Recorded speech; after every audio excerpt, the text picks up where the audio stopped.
Morning everybody. So I'm going to show you how to do Mocha Diffusion today.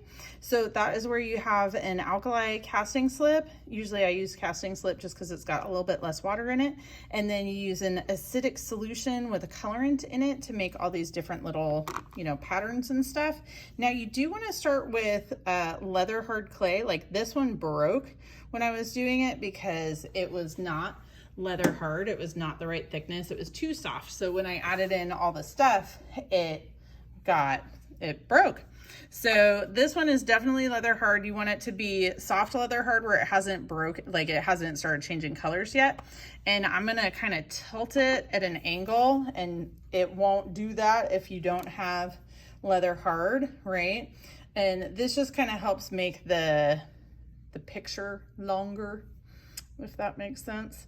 So I've got some casting slip off to the side. I'm just gonna take some of that and paint it on.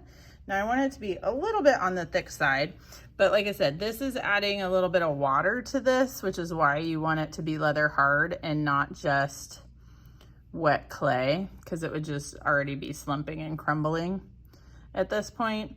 There can also be some other problems too if you are just using too hard or too soft a clay for this. So you want to make sure you get the right moisture content. So you're going to cover it real nice and thick. Try to get it as even as you can. You can actually pour this if you're doing a different, like if you have a lot of casting slip, you can actually pour this on the surface and that'll work good. So this was our alkali solution. For our acidic solution, I took some apple cider vinegar and I mixed it with some red iron oxide. I just used a scoop of the red iron oxide and, like a quarter cup of the apple cider vinegar, and I mixed it together. Now there are different things that you can use, but since I used the red iron oxide on this one, I'm going to use our Class red iron oxide brushes. And you load up your brush and you drip.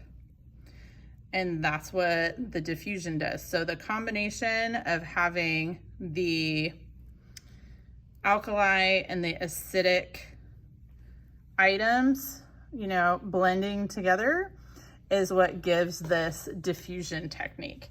So once this is dried all the way, like once you do this part, I would set it down flat, right, and let it dry all the way. But once this is dried all the way, you can go ahead and fire it.